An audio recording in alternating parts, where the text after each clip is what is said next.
బగ్లాముఖి జయంతి రోజు ఇలా చేయండి అంతా శుభమే. హిందూ మతంలో తల్లి బగలాముఖిని తంత్ర దేవతగా భావిస్తారు. తల్లి బగలాముఖిని పీతాంబర లేదా బ్రహ్మాస్త్ర విద్య అని కూడా అంటారు. బగలాముఖి దేవిని ఆచార వ్యవహారాలతో పూజిస్తారు. ఈ రోజున పూజించడం వల్ల కోరిన కోరికలు నెరవేరుతాయని నమ్మకం. బగలాముఖి జయంతి రోజున ఓం హ్లీం బగ్లాముఖి దేవ్యయే హ్లీం ఓం నమః అనే మంత్రాన్ని జపించాలి.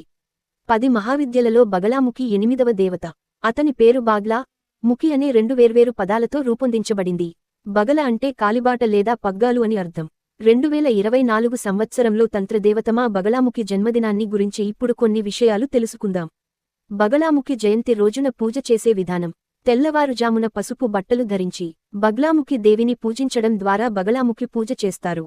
పూజ చేస్తున్నప్పుడు భక్తులు అనుభవజ్ఞుడైన సాధకుతో చేయాలి.